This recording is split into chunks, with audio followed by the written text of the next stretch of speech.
ठीक है? तो यानी जी कि इस्लाम भी अंतर करता है। अब ये अंतर हो क्यों रहा है? हमें ऐसा लगता है कि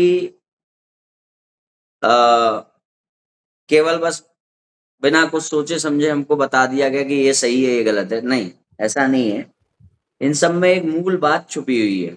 अब जब आप इस्लाम से हाँ इस्लामिक परिवार से बिलॉन्ग करते हैं, तो फिर मैं आपको इस्लाम की दृष्टिकोण को रखते हुए भी बताऊँगा, है ना? जी फिर अंतर बताऊँगा कि अंतर कहाँ रह गया, सनातन और जी इस्लाम में। जी मोटा अंतर तो आप जानते ही हैं, जो हमने अपने वीडियोज़ में कई बार बताया है। कि इस्लाम के जी द्वारा मैंने सुना है। प्रतिपादित ईश्वर सर्वशक्तिमान नहीं है, मिलने वाला जी मोक्ष परम स्वतंत्र नहीं है, और जी आलंबन लिए जाने वाले धर्म जो है, वो जी शाश्वत नहीं है, बदलता है। जी ठीक है? बिल्कुल। अब बात आती है कि ये जो चीज़ें हैं कि ये अच्छाई है और ये बुराई है, ये ईश्वर ने किस आधार पर हम्म। सेलेक्ट की कि हाँ, ये चीज़ जो है बुराई में आएगी। इस आधार पर जी सेलेक्ट की है, सारी बातें कुल मिलाकर के मेरे ख्याल से दूसरे अध्याय में या तीसरे अध्याय भगवद गीता भगवान ने कहा है कि जब हमारी बुद्धि खराब होती है, बुद्धि हम्म। खराब होने का कारण होता है स्मरण शक्ति में जो गिरावट आती है। और अगर जी हम हमारी सनातन की जितनी भी फिलॉसफीज़ हैं, उसमें अविद्या को माना गया है कहीं न कहीं, माया को माना गया है, प्रपंच रूपी जी संसार को माना गया है। तो एक तरीके से हम भूल गए हैं कुछ चीज़ें, जो हम बंधन में हम्म। हैं। तो स्मृति भ्रम और भूल जाना और अविद्या, ये चीज़ें सब लगभग आपको एक जैसा साउंड करेंगी, एक एक जैसा ध्वनित करेंगी।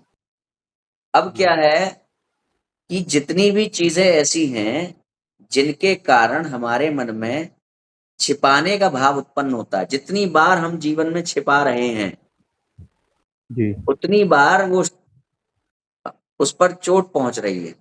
हमारी जो प्रज्ञा शक्ति है, जो पहले से ही हम बंधन में अच्छा। आए हैं। बंधन से मुक्ति, प्रज्ञा शक्ति का इंक्रीज़ होना और बंधन में और हाँ लिप्त होना, प्रज्ञा शक्ति का और क्षीण हो जाना।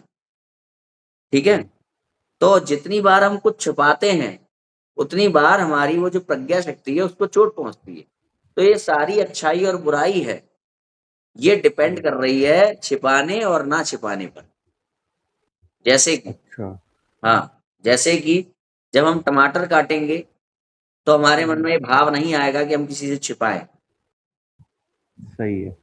मगर यदि हम किसी पशु को काटेंगे, तो हमारे मन में ये भाव आएगा कि हम ये ना देख लें, घर के कि- स्त्रियाँ ना देखें, घर हाँ के जो छोटे बालक हों वो ना देखें, है जी ना? बिल्कुल। कम से कम कोई जी भाव आए ना आए, तो वो जो जानवर को काटा जा रहा है, उससे छिपाने का जी भाव तो आएगा ही आएगा हाँ कि उसको बिना बताए हम उसका वध करें, हत्या करें या जी बिल्कुल। जो भी है, हलाल करें। जी हुँ? हालाँकि हलाल और वध में बहुत अंतर है हमारे यहाँ, मगर एक बात हम्म। आपके अनुसार मैं समझाने की प्रयास कर रहा हूँ। जी तो ये जो छिपाने वाला यही भाव है जिसके बारे में कहा गया है मनुस्मृति में 12वें अध्याय के 37वें श्लोक में कि जिन कार्यों को करते समय छिपाने का भाव उत्पन्न हो, वो तामसिक यानी कि जी आपको दूर ले जा रहे हैं, और जी जिन कामों को करते समय छिपाने का भाव बताने का भाव उत्पन्न हो, उन कार्यों को सात्विक कहा गया है। और इसी अच्छा। आधार पर जो कर्म आजीविकोपार्जन के निमित्त जो कर्म किए जाते हैं, इसी आइडियोलॉजी के आधार पर ये वर्गीकरण हुआ है कार्यों का। अ, जो हमारे यहाँ जो वर्ण व्यवस्था है, उसमें जो आजीविकोपार्जन के जो माध्यम हैं, उसमें छिपाने के भाव के आधार पर ही ये वर्गीकरण हुआ है कि वो ब्राह्मण है, वो क्षत्रिय, वो वैश्य है, वो है।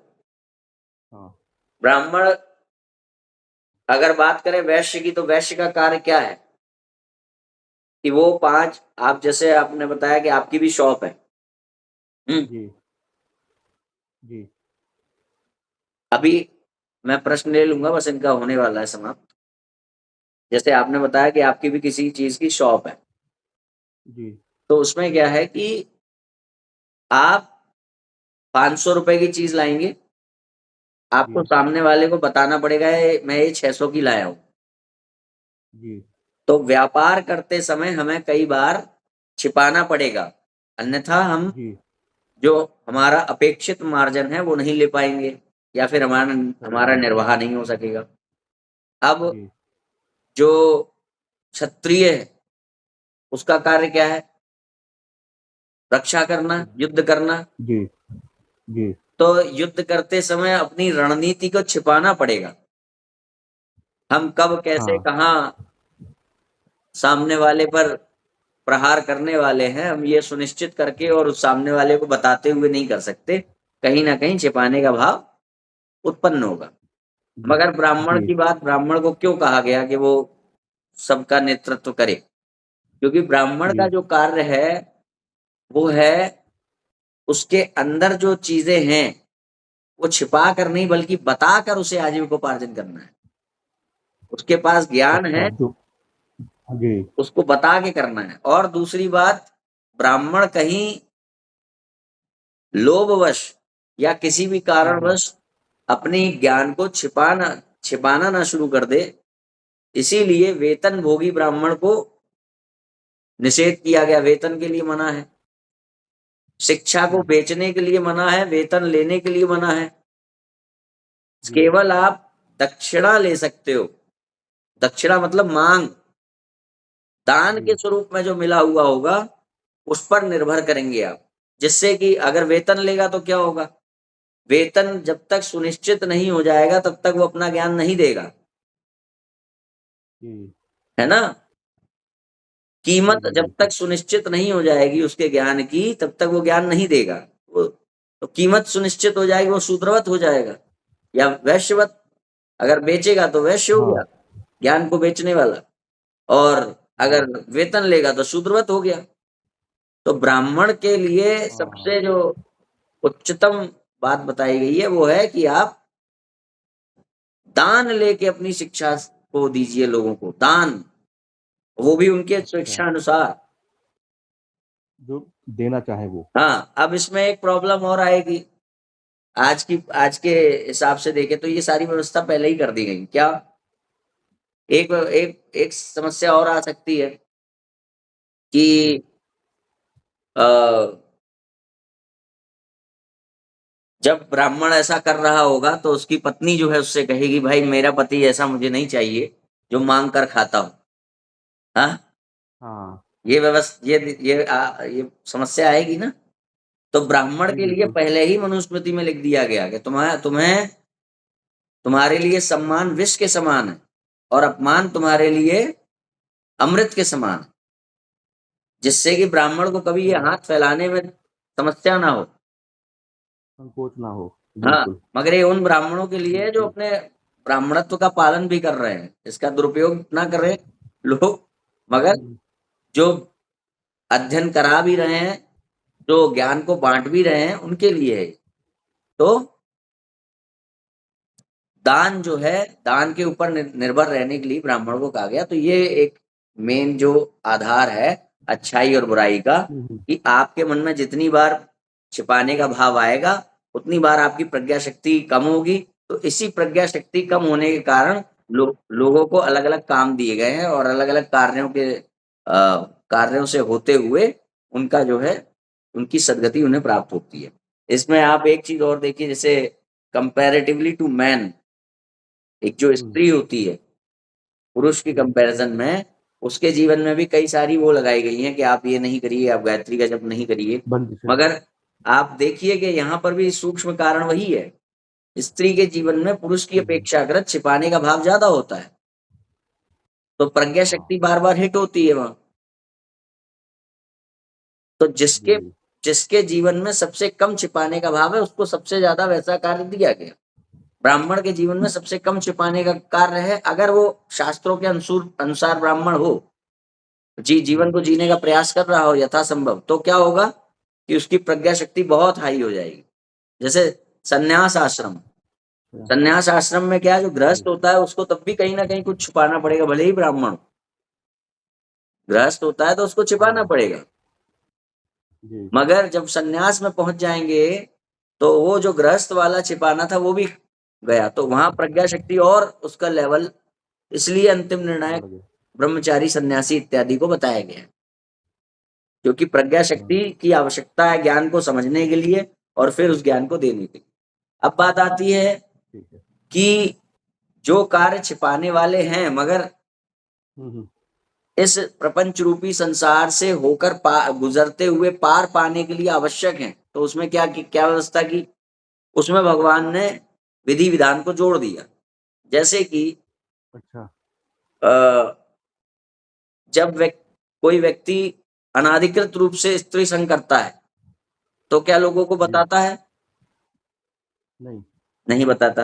परंतु विवाह जब होता है तो कार्ड बांटे जाते हैं, बैंड बजाया जाता है, बुलाया जाता है। यानी कि जो कार्य ऐसे हैं जो आवश्यक है, जिनमें छिपाने का भाव हो भी, तो उन कार्य में भगवान ने ऐसे विधि विधान को जोड़ा गया कि उसकी वजह से जो प्रज्ञा शक्ति में अवनति आनी होगी उसको मतलब लीस्ट अमाउंट में किया जाए, यहां तक हो सके वहां तक उसको बचा लिया जाए। यदि बहुत आवश्यकता पड़ने पर आपके जीवन में मांसाहार आवश्यक हो गया है, प्राण की रक्षा होनी है, या फिर आपका जन्म ही ऐसे परिवार में हो गया जहां मतलब प्रवृत्ति आपको मिल गई जन्म से ही, है ना, तो क्या किया गया कि विधि दी गई।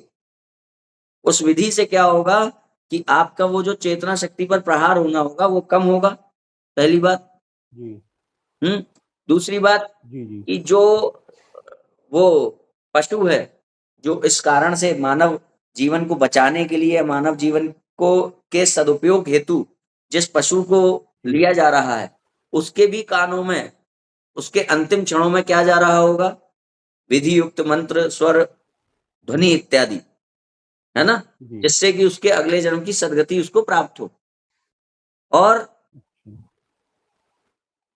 अंततो गत्वा व्यक्ति जो है, ये जो विधि विधान भी दिया गया है, इसमें क्या है कि ये जो विधि विधान दिया गया है कि भाई देखो देखो तुम्हारे यहाँ भी तो वेद में बलि दी गई है, इसका पर्यवसान उसके प्रोत्साहन में नहीं है मांसाहार के, इसका पर्यवसान उसकी न्यूनता में है। जैसे कि कोई व्यक्ति 10 सिगरेट पीता है और डॉक्टर ने उससे कहा कि आज से 8 सिगरेट पीना तुम, तो यहाँ पे 8 सिगरेट पीने का विधान नहीं बनाया है डॉक्टर ने। 8 सिगरेट कह करके वो जो 10 सिगरेट पीने वाला उसके उसमें जीवन में सिगरेट की न्यूनता ला रहा है। तो इसी प्रकार से इस विधि विधान के कारण जो व्यक्ति आज निर्द्वंद स्वतंत्र रूप से मांस खाता होगा, हाँ, उस पर ये लगा दीजिए कि आप बलि देकर ही मांस खाएंगे, कितना मांस खा पाएगा वो? बहुत ही कम। हाँ, और उसके बाद धीरे धीरे धीरे करके उसके अंदर ये स्वतः भावना उत्पन्न होगी कि छोड़ो यार, इतना झंझट, इतना सब करना पड़ता है, उसका विकल्प ढूंढो। यदि व्यक्ति धर्म के रास्ते पर चलेगा और धर्म के रास्ते पर चलते हुए वो मांस खाएगा, उसका मांस छूट जाएगा। अगर व्यक्ति करता क्या है, हिंदू की बात कर रहा हूं, हिंदू करता क्या है कि बलि के नाम पर वो कसाई की दुकान पर मिलने वाला मांस भी खा लेता है, जबकि कसाई की दुकान का मांस को मना किया गया है। 2:75:38 रामायण में मांस बेचने वाले को अपराधी कहा गया है, पापी कहा गया है। और मनुस्मृति में कसाई की दुकान से लाकर मांस खाने वाले को भी अपराधी कहा गया है, पापी कहा गया है। तो मेरे ख्याल से ये जो धर्म और अधर्म की जो व्यवस्था है वो आपको समझने में आई होगी कि छिपाने वाले भाव के ऊपर आधारित है। ठीक है, जी बिल्कुल। दूसरा प्रश्न हम ले लेते हैं। किरण जी बताएं। जी शिवांश जी, ये जो विश्व रूप दिखाया था भगवान ने, वो साकार रूप था या फिर निराकार? क्योंकि कई लोग उस रूप को निराकार कह देते हैं। साकार, साकार रूप था। जब रूप वहां पर आ गया तो साकार हो गया ना। हाँ बिल्कुल। और दूसरा प्रश्न यह है कि आजकल भाव के नाम पर लड्डू गोपाल को लेकर मतलब एक खेल चल रहा है कि मतलब कोई उन्हें ले जाकर एडमिशन करवा दे रहा है स्कूल में। तो ऐसे ही तो मतलब अगर कोई कह दे कि मेरा भाव शिव जी के प्रति है और वो शिवलिंग के साथ ऐसा करने लगे, तो क्या ये उचित है भाव के नाम पर करना? गलत है। देखिए, जहां पर बहुत अच्छाई होती है वहां पर कुछ ड्रॉबैक्स भी आते हैं। हमारे भगवान का उपहास या हाँ हमारे भगवान की अवमानना क्यों हो पाती है? इसलिए हो पाती है क्योंकि वो सगुण साकार रूप में उपलब्ध हैं। आर्य हाँ समाजियों की क्यों नहीं हो पाती? या इस्लाम का जो ईश्वर है उसकी अवमानना क्यों नहीं हो पाती? इसलिए नहीं हो पाती क्योंकि वहां पर ईश्वर का स्वरूप ही नहीं दिया गया है। हाँ बिल्कुल। स्वरूप प्राप्ति ही नहीं है। व्यवहार करें तो किसके साथ करें? हम्म अगर हमें अपना द्वेष निकालना है तो हम व्यवहार किसके साथ हम्म करें? कैसे दिखाएं सामने वाले को हम इसके साथ अपना द्वेष निकाल रहे हैं? तो ये कुछ प्रमाद हैं जो भक्ति के नाम पर, प्रेम के नाम पर उत्पन्न होते हैं। मगर जैसे कि आप देखो, दिवाली पर जो लक्ष्मी गणेश की मूर्तियां आती हैं, कई बार आपने देखा होगा हाँ आपके घर के आसपास के मंदिरों में उनका अपमान होता है कि कहीं रखी हैं, नीचे रखी हैं। ठीक से उनका जो पर्यवसान हाँ होना है बिल्कुल। मूर्तियों का, विग्रह जो होते हैं, पहुंच नहीं पाते अपने गंतव्य तक, क्योंकि व्यक्ति हाँ उस समय तो बड़े मन से लाके पूजा करता है, मगर जब उनको गंतव्य तक पहुंचाना होता है, बड़ा उसको उलझन होती है कि इसके साथ हम्म अंतिम समय तक बिल्कुल वही सदाचरण रखें जो हम लाते समय, है ना? हम्म तो हाँ क्या बिल्कुल। होता है कि हमारे भगवान की मूर्ति है, इसलिए कोई उनका अपमान हाँ कर सकता है। हमारे भगवान का रूप है, इसलिए कोई उनका अपमान कर सकता है। मगर एट दी सेम टाइम आप देखो, हाँ आर्य समाज जो है, क्या वो अपना प्रचार अपने ईश्वर के नाम पे करता है? नहीं नहीं करता। जिनका ईश्वर भी निराकार है, वो अपना प्रचार हम्म अपने निराकार ईश्वर के आधार पे नहीं कर सकते। इस्लाम भी नहीं करता। इस्लाम को भी मोहम्मद हम्म की आवश्यकता पड़ती है।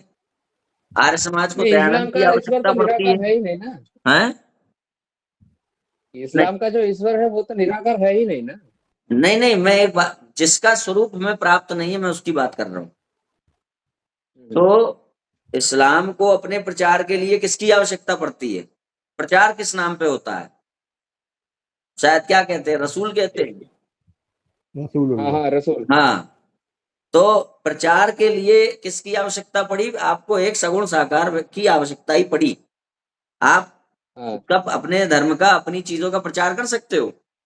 आपने कभी आर्य समाज को प्रसिद्ध होते हुए देखा है कि वो ईश्वर की बात कर रहा हो, वो उसका प्रसिद्धि पा गया हो? वीडियो, नहीं, वीडियो की उसका बात तो करें, प्रसिद्धि खंडन से है, प्रसिद्ध शंकराचार्य जी के हो, खंडन से। उसका जो वीडियो वायरल होगा, वो या तो एक खंडनात्मक चल रहा होगा, उससे होगा, और या फिर वो अपने धर्म हाँ रक्षा और क्या कहते हैं, राष्ट्र रक्षा की पाखंड दिखा रहा होगा, उससे होगा। हाँ उसका बिल्कुल। कभी कोई वीडियो ऐसा वायरल होगा ही नहीं जिसमें वो ईश्वर की बात कर रहा हो, और होगा भी जी तो वो जी अपवाद बिल्कुल। होगा। आप देखिए हम्म प्रेमानंद जी महाराज के और ईश्वर पर बात करने वाले हमारे कितने सारे वीडियो वायरल हैं। शंकराचार्य हाँ के, प्रेमानंद जी के, राघवाचार्य जी महाराज के, है कि नहीं वायरल? तो हाँ ये प्लस बिल्कुल है। पॉइंट है कि हमने अपने ईश्वर को व्यवहारिक स्वीकार किया, व्यवहार में आ सकने वाला स्वीकार किया, तो ईश्वर से कनेक्टिविटी, तो ईश्वर से जुड़ना समाज का यहाँ पर सुलभ है। हम्म और हम्म साथ ही साथ कुछ ड्रॉबैक्स हैं कि प्रमाद भी हो जाता है कि उनके साथ अपमान हो जाए, द्वेष हो जाए, द्वेषवश, है ना? हाँ मगर जहां पर वो व्यवहारिक रूप से उपलब्ध ही नहीं है ईश्वर, तो वहां हाँ चलो मान लिया कि वो ईश्वर के नाम पे अपमान नहीं होता, वहां पे उनके इस्लाम के अनुसार जो पैगंबर कहे जाते हैं उनका अपमान किया जाता है। भाई इस्लाम का अपमान करना होता है आज किसी को, तो वो हम्म अल्लाह का अपमान करता है क्या? इस्लाम का जो ईश्वर है उसका अपमान नहीं करता सामने वाला। किसका अपमान करेगा? हाँ और किसके अपमान से चोट पैगंबर का। पहुंचेगी? मैं कह रहा हूं आज जितनी सिंपैथी इस्लामिक समाज को मोहम्मद से है, उतनी सिंपैथी क्या इस्लाम के ईश्वर से है? नहीं है। नहीं एक नहीं। बार को इस्लाम के ईश्वर पर कोई उंगली उठा दे, कोई दिक्कत नहीं है, मगर मोहम्मद के बारे हम्म में अगर गलत बात कही तो दिक्कत है। इसी प्रकार से आर्य हम्म समाज के ईश्वर पर कोई उंगली उठा दे, कोई दिक्कत नहीं, निराकार है, उससे किसी का मन जुड़ा ही नहीं है। हम्म जुड़ा किससे है? दयानंद से। हम्म दयानंद जी से ही तो जुड़ा है आर्य समाजियों हाँ का बिल्कुल। हृदय। इसी प्रकार से हाँ इस्लामिकों का जो हृदय है वो किससे जुड़ा है? जो जो उनके यहाँ पैगंबर कहे जाते हैं, अपने हाँ ईश्वर से आपका डायरेक्ट, वो जो एक जैसे हमारा राम के साथ, कृष्ण के साथ शिव के साथ जो हमारा हृदय जुड़ा हुआ है, इनका जुड़ा हुआ है क्या? नहीं, क्योंकि वो व्यवहारिक रूप से प्राप्ति नहीं है। व्यवहार के लिए तो वहां भी दयानंद और वहां भी मोहम्मद की आवश्यकता है। तो हाँ प्रेम किससे है? प्रेम ईश्वर से नहीं है। प्रेम वहां पर ईश्वर के बारे में, ईश्वर को निराकार बताने वाले से है। हाँ तो हमारे यहाँ क्या है कि हमारे यहाँ भगवान सगुण साकार स्वरूप में प्राप्त है। तो आप देखो कितने वीडियोस होंगे ईश्वर पर बात करने वाले, जो उनकी व्याख्या कर रहे होंगे ईश्वर की, वायरल होंगे। इनका कभी भी कोई वायरल होगा तो यही सब वायरल होता है। ईश्वर की बातें वायरल नहीं है, वायरल प्रसिद्ध। क्या मन मन मंत्र मुग्ध हो गए सुन के। आप देखो हमारे यहाँ कितनी सारी लीलाएं हैं, कितने सारी चीजें हैं जो सुनते ही व्यक्ति सुनते सुनते जुड़ जाता है। तो ये ड्रॉबैक, ये क्या कहते हैं, हमारा वो है सनातन सिद्धांत अकाट्य। और ये कुछ ड्रॉबैक होते हैं कि जब समाज में लागू किया जाता है तो है तो मध्यमास मैथुन के प्रकृति के साथ ही जन्मा है ना व्यक्ति। भाई व्यक्ति फंसा तो इसीलिए है ना कि वो भगवान से दूर हुआ, हाँ सच स्वरूप से दूर हुआ, इसीलिए तो बंधन में है। तो इसलिए ये वाली बाधाएं तो आएंगी। वो किसी ना किसी तरह से भगवान से दूर होने वाली बातें तो करेगा ही। उसी को मैनेज करना धर्म है। हाँ उसी प्रकृति को मैनेज कर लेना धर्म है। ठीक है करण जी, बताएं। और मेरा प्रश्न बाकी रह गया सुधांशु जी। अच्छा बताइए, एक और बताइए। हाँ ये प्रश्न था कि केवल नाम जप के द्वारा ही आत्मज्ञान प्राप्त किया जा सकता है या फिर नाम जप हमें आत्मज्ञान की ओर आगे बढ़ाने में मदद कर सकता है? नाम जप से जो भी आपको प्राप्त होना होगा वो होने लगेगा, जो आपके लिए अपेक्षित होगा। अच्छा। नाम जप से यदि आपके जीवन में ज्ञान का अभाव होगा किसी किसी क्षेत्र में, नहीं नहीं, आत्मज्ञान। हाँ हाँ, वो आत्मज्ञान भी नाम जप से आने लगेगा। भाई ज्ञान, अच्छा। ज्ञान के माध्यम से ही तो आत्मज्ञान भी आएगा। जो भी चीजें अपेक्षित होती हैं भगवान की शरणागति में होने पर प्राप्त होने लगती हैं। तो नाम जब आप करेंगे तो जो भी आपके जीवन में आवश्यकता होगी, जिस कारण से आपके अंदर आत्मज्ञान उद्भाषित होना है, वो सब चीजें ऑटोमेटिकली होने लगेंगी। अच्छा ठीक है। करण जी, समस्त जी सदस्यों से भैया। अनुरोध है कि एक बार में एक ही प्रश्न पूछें। सभी को पूछना होता है तो थोड़ा सा वो परेशानी होती है। आप उसके बाद अपना प्रश्न रख लीजिए, तो एक एक करके पूछिए। हेलो। नहीं नहीं, शिवांश भैया तो चले जाएंगे ना भाई। जी जी कोई बात नहीं। जी बताइए करण जी। जी भैया, ये प्रश्न था कि जैसे गीता में हम अपन देखते हैं कि आत्मा अव्यक्त है, अचिंत्य और सर्वव्यापी अचल बताया गया है। और परंतु गरुड़ पुराण आदि हम जब पढ़ते हैं, घर में जब देखते हैं तो पढ़ने का मन करता है, तो देखते हैं उसमें अनेक प्रकार के कष्ट, मतलब जिस तरह से देखा जाता है कि सांप के द्वारा कटवा लिया जाता है उसके पाप आचरण के कारण, बाद में जब जीवन खत्म हो जाता है तो आत्मा यहाँ पे विभिन्न प्रकार के कष्ट भोगता हुआ नजर आता है सूक्ष्म समझने शरीर की होता कठिनाई। है। तो ये दोनों आत्मा की जो चर्चा होती है गीता में, और वहां पे जो आत्मा की बात है, सूक्ष्म तो ये शरीर होता है, कारण शरीर आत्मा जो है वो अव्यक्त है, अचिंत है, निर्विकार है, सत्स्वरूप स्वयं है। सूक्ष्म शरीर होता है। जैसे स्टेजेस आपने देखी हो, वीडियो गेम वगैरह खेला हो कभी, तो डायमेंशन चेंज हो जाता है ना। जी यहाँ पे आप हैं, आप ये वाला संसार देख रहे हैं। जब यहाँ से आप मुक्त हुए, किसी अगली स्टेज में गए, तो वहां के संसार के अनुसार वहां का शेख शरीर आपको प्राप्त होता है। जी हाँ, यहाँ के शरीर से वो डिफरेंट होता है। जी ठीक है। जी हम्म। किरण जी के पास प्रश्न बहुत सारे होते हैं। किसी और का हो तो ठीक है, नहीं तो फिर किरण जी का पुनः ले लें। सत्य सनातन जी बताएं। जय श्री राम भैया। जय श्री राम। भैया मेरा प्रश्न ये था कि जैसे बलि में जब बलि चढ़ता है तो वो तो एक माँ, देवी माँ का प्रसादी हो जाता है। तो अगर कोई देवी माँ का प्रसादी किसी वैष्णव को दे खाने के लिए, तो क्या वैष्णव उसे खा सकता है? अगर वो नहीं खाएगा, मना करेगा, तो देवी माँ का प्रसादी का अपमान होगा। और अगर खा लेगा तो वैष्णव सिद्धांत का खंडन होगा। तो क्या करना चाहिए उसे? अच्छा, इसको छोड़ दीजिए। अगर ये बताइए कि उस दिन उसका व्रत हो तो फिर क्या होगा? देवी माँ का ही प्रसाद है और वैष्णव छोड़ दीजिए, शाक्त है, और शाक्त है और उसको प्रसाद मिला है, तो क्या कहते हैं ये, उसको जो प्रसाद मिला है उसने नहीं खाया तो क्या होगा? अपमान नहीं होगा? या वो खा ले, अपना व्रत उपवास भंग कर दे?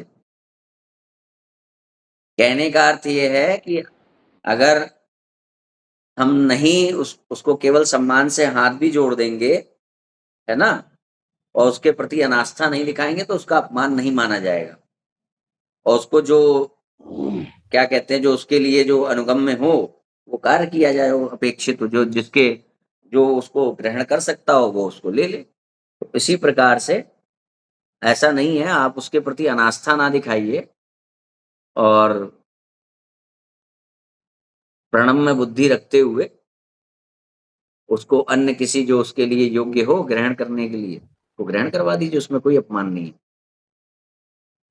ठीक है। जी जी भैया।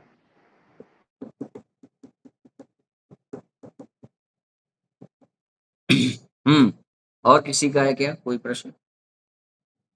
यज्ञ दत्त जी, नरेंद्र जी, ऋतिक जी, बोलिए किरण भैया जी। एक और प्रश्न था। भैया एक और प्रश्न था। हाँ, एक मिनट, अब किरण जी का ले लें। बताइए किरण जी। जी शिवांश जी, एक ब्रह्मज्ञानी जब ब्रह्म ज्ञान प्राप्त कर लेता है तब वो जान लेता है कि मैं ब्रह्म हूँ, और एक सगुण साकार ईश्वर भी ये जान रहा होता है कि मैं ब्रह्म हूँ। तो क्या एक सगुण साकार ईश्वर और ब्रह्म ज्ञानी में कोई अंतर होता है? देखा जाए तो ब्रह्म ज्ञानी ही देखिए, सगुण ब्रह्म साकार ईश्वर ज्ञानी दो तुल्य है। तरीके से हैं। एक, हम्म। कि आपको थ्योरिकली ये मालूम पड़ा कि ब्रह्म कौन है, उस तक नहीं नहीं, कैसे प्रैक्टिकली पहुंचेगा। की बात कर रहा हूँ मैं, हाँ, प्रैक्टिकली की अपरोक्ष अनुभूति की बात कर रहा हूँ। किसकी? प्रैक्टिकली जब जान लेता है, जब वो प्रैक्टिकली प्रैक्टिकली जान तो लेता फिर है वो वहां ब्रह्म। कैवल्य रहा, वहां तो अद्वैत अद्वैत हो गया। तो दो चीजें वर्णन आप कैसे कर रहे हैं, परिभाषित कैसे कर रहे हैं दो चीजों का? प्रेम गली अति नहीं जैसे साकरी जामे देखिए, दो ना समाये। नहीं मतलब जैसे परशुराम जी और भगवान श्री कृष्ण दोनों ही सगुण साकार ईश्वर थे और एक ही समय पे मौजूद थे, हम्म तो दोनों में जैसे कोई भेद नहीं है, तो ठीक उसी हम्म तरह ही एक ब्रह्म ज्ञानी और सगुण साकार ईश्वर में भी तो कोई भेद नहीं है। तो आप दोनों की आइडेंटिटी अलग अलग कर कैसे रहे हो? तब तो भेद करोगे। जब अस्तित्व दोनों नहीं का अलग तत्व, अलग बच गया है, जब दोनों का अस्तित्व अलग अलग बच गया है, तो ही तो आप वो उसमें ये करोगे कंपैरिजन। नहीं तत्व में मैं नहीं कर रहा, मैं शरीर की दृष्टि से कह रहा हूँ, मतलब शरीर की स्थूल दृष्टि शरीर की से फिर दृष्टि उसको प्रैक्टिकली बोध नहीं हुआ। फिर अगर उसको अपनी, जब तक आपको अहंकार है, जब तक आपको ये पता है कि मैं समथिंग हूं, परमेश्वर से अलग मेरी कुछ आइडेंटिटी है, तब तक आप से। मुक्त कहाँ हुए? और हाँ मैंने एक नहीं बार मैं, और बताई थी ये बात, शायद पिछले वाले सेशन में बताई होगी, कि इस्कॉन वाला एक व्यक्ति मुझसे एक दिन यही बात करते करते फोन उसने मिलाया, और बात करते करते वो वहां तक पहुंच गया कि भाई, जब हम भगवान में भगवत स्वरूप हो जाएंगे या स्वरूप भूत हो जाएंगे भगवान के, तो फिर हमने जो हमें जो लालसा थी, जो हमारा सच्चिदानंद का भोग था, वो हमने कहाँ भोगा? फिर तो हाँ भगवान ही भोग रहे हैं, हम कहाँ भोग रहे हैं? तो हमने कहा यही तो है, हाँ आपको भगवान से अलग हट हाँ। करके भोग करना है ना। हम्म। आपको आपकी आइडेंटिटी से प्यार है ना, हमें नहीं है। किसकी भक्ति वो हुई? आपको आपके अहम भाव से प्यार है। तो जब हाँ। तक कोई आइडेंटिटी शेष है, तब तक उसको हम्म। कैवल्य मुक्ति कैसे कह देंगे? ठीक है। भगवान मतलब से भिन्न कोई भी मतलब आइडेंटिटी जब तक है, आइडेंटिटी अहम भाव है किसी का भी कि ये है, तब तक उसे मुक्त कैसे कह दो? और मुक्त हो गया तो भगवान से अलग कोई आइडेंटिटी नहीं जहाँ कंपैरिजन की कोई बात हो जाए। हाँ, यानी कि वशिष्ठ जी और राम जी में कोई भेद नहीं है फिर। जब वशिष्ठ जी आप नाम ले रहे हैं तो फिर भेद हो गया ना। नहीं ऐसे तो हम ये भी तो कहते हैं कि राम और कृष्ण में कोई अंतर नहीं है, तो वहां पर मैं लीला के रूप में मैं भेद की बात कर रहा हूँ। तो लील तो भाषा भी तो अलग नाम ले रहे हो। राम और कृष्ण में तो भेद नहीं है ना, तत्व से तो किसी में भी भेद नहीं है, जो सब है वही वो है। मगर जब आप लीला के रूप में नाम ले रहे हैं तो वशिष्ठ जी और क्या कहते हैं राम जी में भेद है ना। अब जब अच्छा। वशिष्ठ जी जब मुक्त हो गए तो वो कैवल्य को प्राप्त हो गए, भगवान से अलग उनकी आइडेंटिटी, उनको वशिष्ठ कहा ही क्यों जा रहा है, ये सोचिए ना। क्योंकि वो भगवान से अभी भिन्न है, इसलिए उन्हें कहा जा रहा है। राम और कृष्ण भगवान से भिन्न नहीं, भगवान ही है। हम्म। ठीक है। अच्छा। हाँ ठीक है ठीक है। और और एक प्रश्न था कि गुरुदेव अभी मठ में होंगे? अभी नहीं, अभी होशियारपुर में है। अच्छा। अच्छा, करण जी बताएं।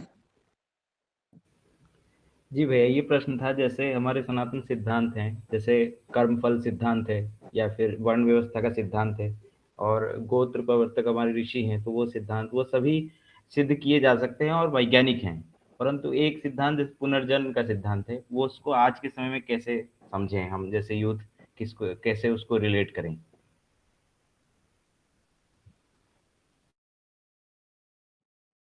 पुनर्जन्म का सिद्धांत बहुत सारे तरीके हैं।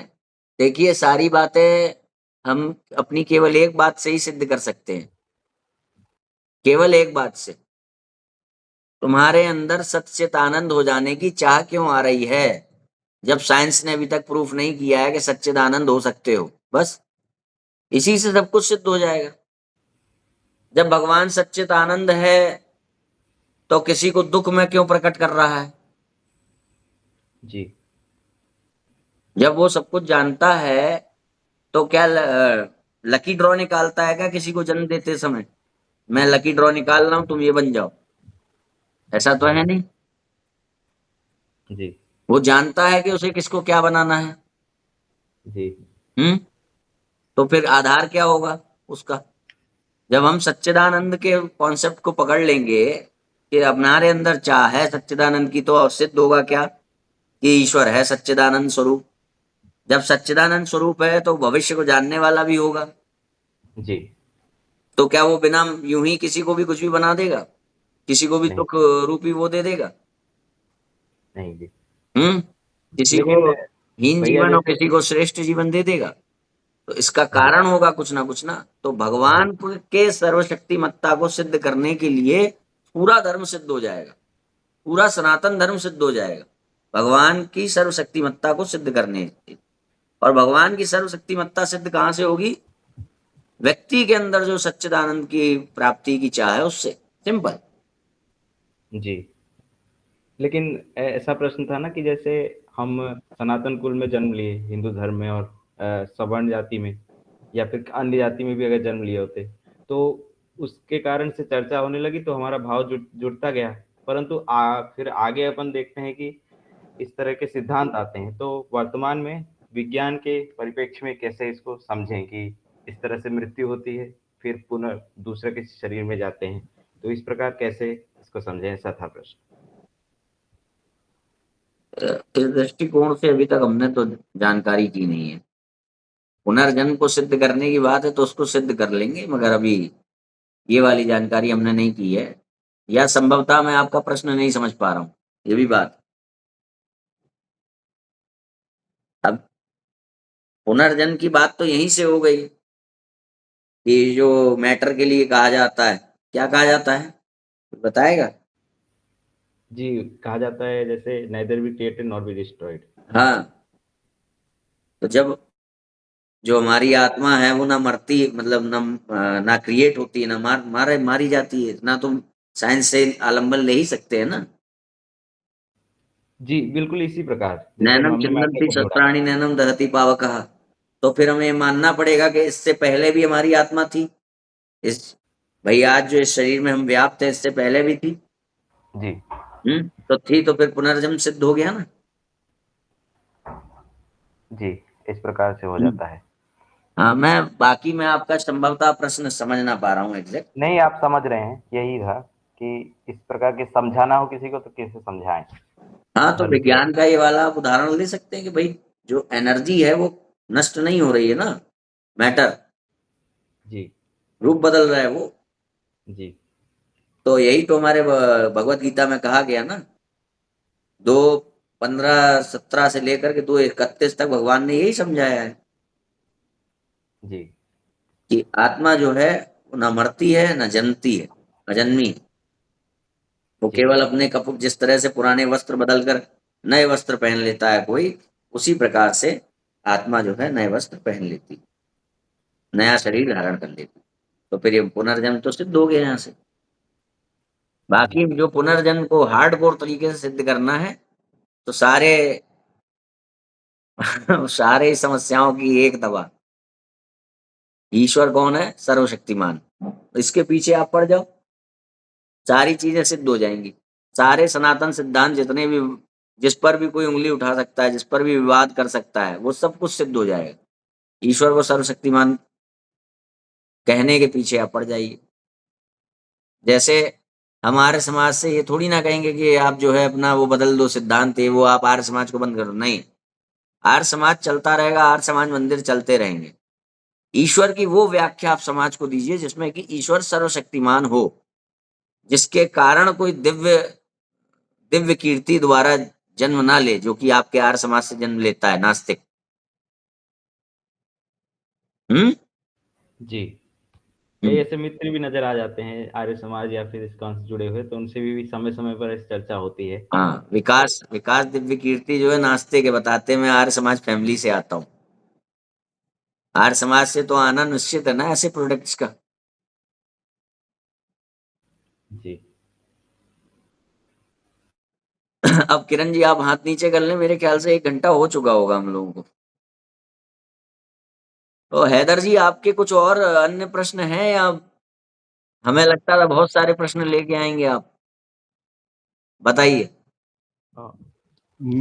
मुझे ये पूछना था, आपने अभी थोड़ी देर पहले एक सवाल का जवाब में ये कहा था कि मरने के बाद सूक्ष्म शरीर की आपने कुछ तो भी बात कही थी, तो मेरे को शरीर के बारे में जानना था कि ये जो शरीर है, इस शरीर को क्या कहते हैं? क्योंकि अगर मान लीजिए स्थूल ये हम शरीर, मर गया तो फिर स्थूल अच्छा, शरीर कहते स्थूल, ठीक है। तो मरने के बाद जो शरीर जाता है उसको सूक्ष्म शरीर कहते हैं। हैं। देखिए एक स्टेज बदल जाती है आपकी, जो जी, एक और लोक, इसके अलावा जो लोक है ना, जहाँ पे आपका जी, निर्णय होता है कि आप वहां से आगे सदगति में जाएंगे या वापस यहाँ पर आएंगे, तो उनका जी, भ्रमण जी, जी, आपका होता है। तो एक तरीके से जैसे हमारी डायमेंशन चेंज हो जाती है। जी, हम्म। तो उस शरीर की व्याख्या जो है वो काफी सारी बताई गई है, परंतु वो ऐसा तो है नहीं कि मुक्ति हो जाती है या अपने सत स्वरूप में आ जाता है जीव। तो वो सूक्ष्म जी, शरीर के साथ वहां पर रहता है, उसका निर्धारण होता है वहां का भी कि आपके ये होना है वो होना है। तो वो सारी जो हमारी अ, जो कथाएं हैं, जो हमारे जी, ग्रंथों में हैं, तो वो उन लोगों की भी कथाएं हैं ना, जहाँ पर जीव इस रूप में रहता है, सूक्ष्म शरीर के रूप। जी, जी, जी, जी। ठीक है, अ- अच्छा, एक और पूछना था, पूछ लूं? पूछ लीजिए पूछ लीजिए। जी। अच्छा, जो हम मोक्ष के लिए करते हैं तो वो कौन सा शरीर को मिलता है?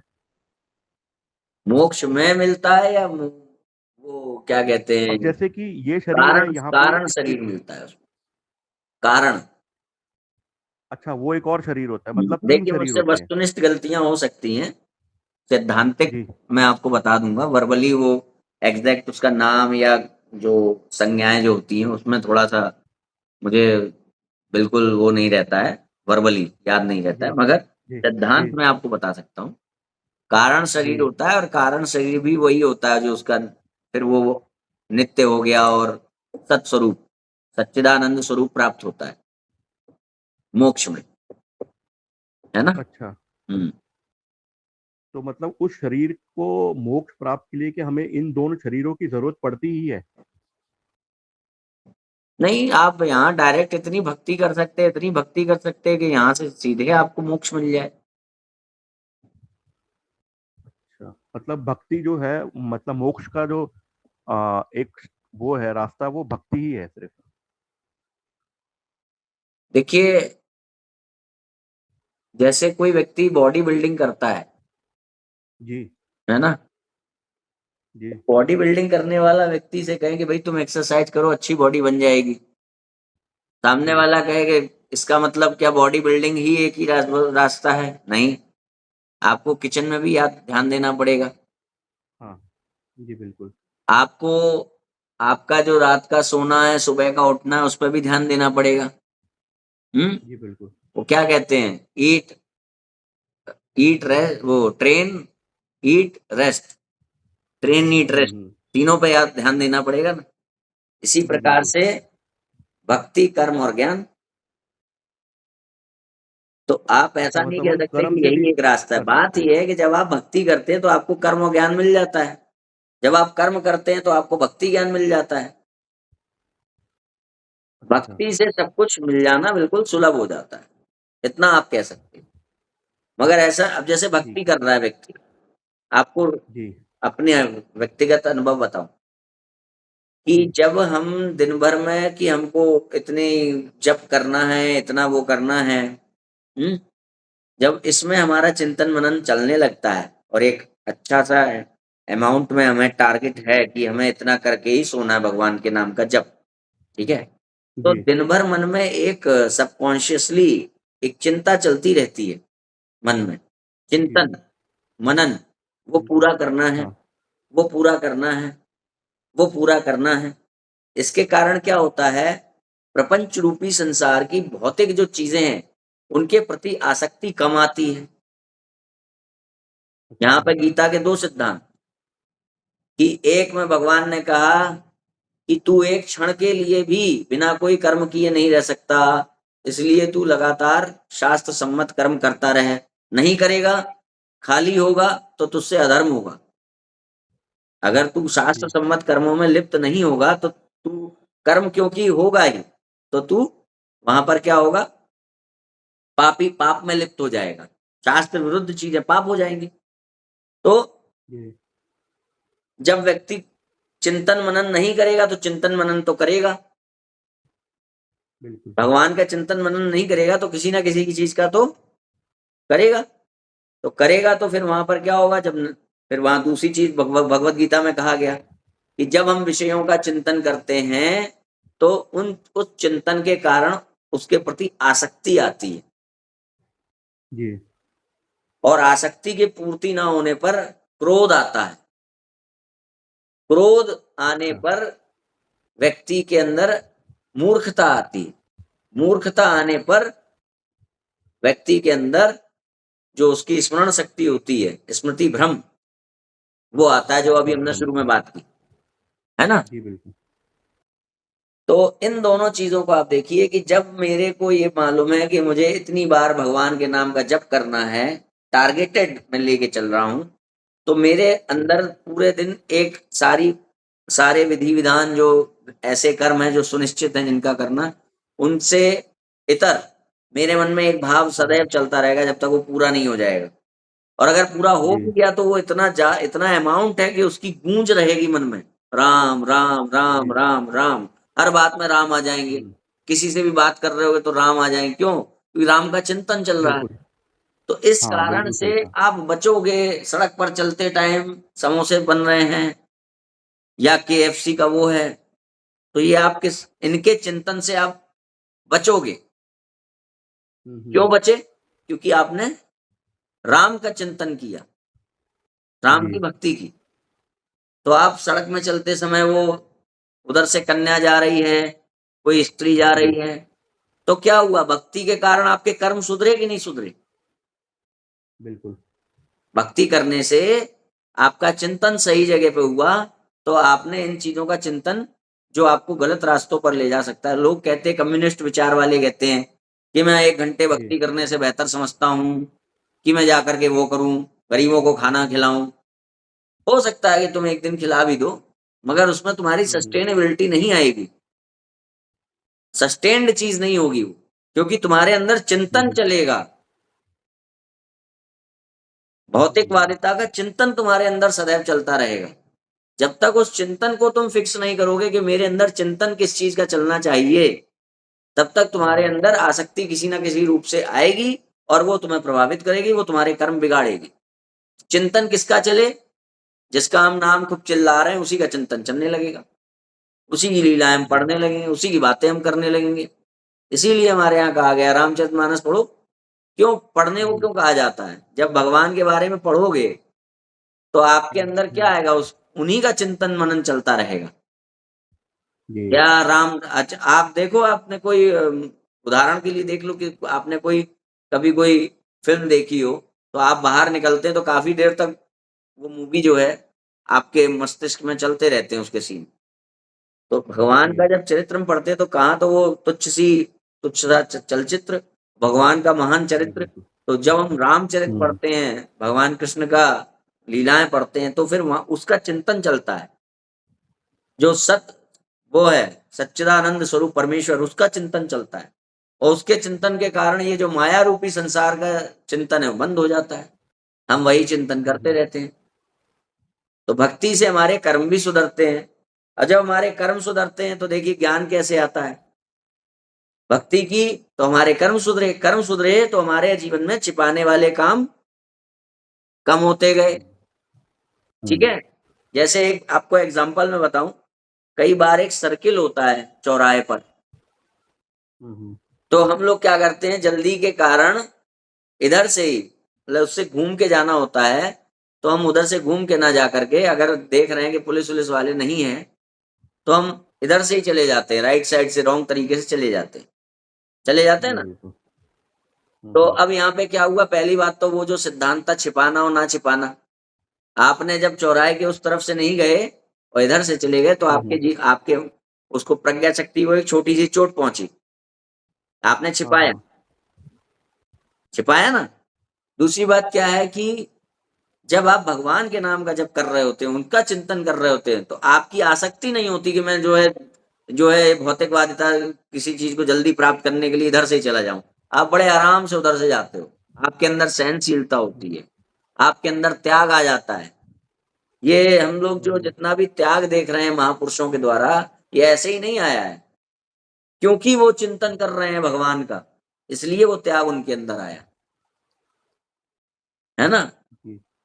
तो ये हमारे कर्म सुधरते हैं, और जब हमारे कर्म सुधरते हैं तो धीरे धीरे जब कर्म सुधरे तो क्या हुआ कि जो हमारी प्रज्ञा शक्ति योग्य नहीं थी चीजों को समझने के लिए, चीजों को ग्रहण करने के लिए, वो योग्य होने लगी, विचार और श्रेष्ठ होने लगा, चिंतन और श्रेष्ठ होने लगा, मनन और श्रेष्ठ होने लगा, तो और ज्यादा सिंप्लीफाई करके हमने चीजों को समझना शुरू किया, है ना। तो इस तरह से भक्ति के कारण आपको सब कुछ स्वतः मिलने लगता है। इसीलिए भगवान ने कहा 9:22 में, तू मेरी शरण में आ जा, तेरी प्राप्ति की रक्षा और अप्राप्ति की चिंता मैं करूंगा। ठीक है, चलिए आज का समय हो गया, एक अंतिम प्रश्न ले लेते हैं करणदास जी का। बताइए करणदास जी। जी भैया, वही प्रश्न ये था कि जैसे आपने बताया ना, आर्य समाज और इस्कॉन के संस्थान वो ब्राह्मण दीक्षा नामक एक कार्य कराते हैं। तो उसमें जैसे हमारा तो पहले से ही जैसे जनेऊ संस्कार हो ही गया है, तो वो आए थे एक बार अपने ही दोस्तों के माध्यम से जनेऊ संस्कार कराने के लिए। तो उनको यज्ञ में बैठा देने के लिए जनेऊ का जो है हालिमा लिया जाता है कि आप पहन लीजिए और इसको कभी उतारिएगा नहीं। तो ना उनका गोत्र ना कुछ उनकी परंपरा से उनको कुछ प्राप्त नहीं होता, तो फिर भी वो जनेऊ धारित रहते हैं। तो ये तो सर्वाधिक वर्जित होना चाहिए, परंतु ऐसे करते हैं तो क्या इसका कोई मतलब विधान है, उचित है क्या? कैसे उचित है, आपको तो मालूम होना चाहिए जब आप यहाँ तक आ गए हो तो। उनकी चीजों का तो विरोध है ही ना, उचित कैसे मान लिया जाएगा उसे। तो अपने मनमाने तरीके से करते हैं। ब्राह्मण दीक्षा क्या है भाई, क्यों क्षत्रिय दीक्षा क्यों नहीं देते हो, क्यों नहीं देते क्षत्रिय दीक्षा? जी ब्राह्मण दीक्षा वाले जो हैं, ये इस्कॉन के जो अंग्रेज हैं, कभी कभी इनको पकड़ लिया करो, इनसे पूछा करो जरा, एक वो जनेऊ बदलने वाला मंत्र सुनाओ जरा, जी पता चल जाएगा कितने बड़े वो ब्राह्मण दीक्षा प्राप्त किए हैं। जी हो सकता है संकल्प का मंत्र ना आता हो, जनेऊ बदलने वाले मंत्र की तो बात दूर है। जी हम्म, जी भाई जो जनेऊ धारण कर रहा है कम से कम कुछ एक दो शब्द तो उसे मान चलो, मैं कह रहा हूँ स्मृति भ्रम हो गया, वो ग्रंथ में पढ़ के जो है वो करता है, एक दो शब्द तो उसे याद होना चाहिए, ब्राह्मण दीक्षा लेके चल रहा है तो जी। उस मंत्र का। तो यज्ञोपवीतम परमं पवित्रम वाला हाँ जो कहता है हमारा। हाँ, कोई नहीं बता पाएगा वो। और ये जितने लोग बहस करने आते हैं इस्कॉन के नाम से, पहले तो उनसे ये पूछो कि तुम्हारी ब्राह्मण दीक्षा हो गई कि नहीं, जनेऊ दिखा। आधे तो ऐसे होंगे जो वेद वेद को वहां पर प्रमाण के रूप में उपयोग में ला रहे होंगे, उपनिषदों को ला रहे होंगे, पढ़ा रहे होंगे, हम बहुत बड़े वो हैं, तुर्रम खां। जी। मगर उनसे पूछो कि जनेऊ दिखाओ तो जनेऊ नहीं दिखा पाएंगे। ठीक तो है, उनसे यही कहा जाए कि मतलब ये शास्त्रीय इस प्रकार से नहीं है, तो इसको त्यागना ही उचित रहेगा उनके लिए, और उनका जो अपने परिवार की परंपरा है, उस हिसाब से उनको चलना चाहिए।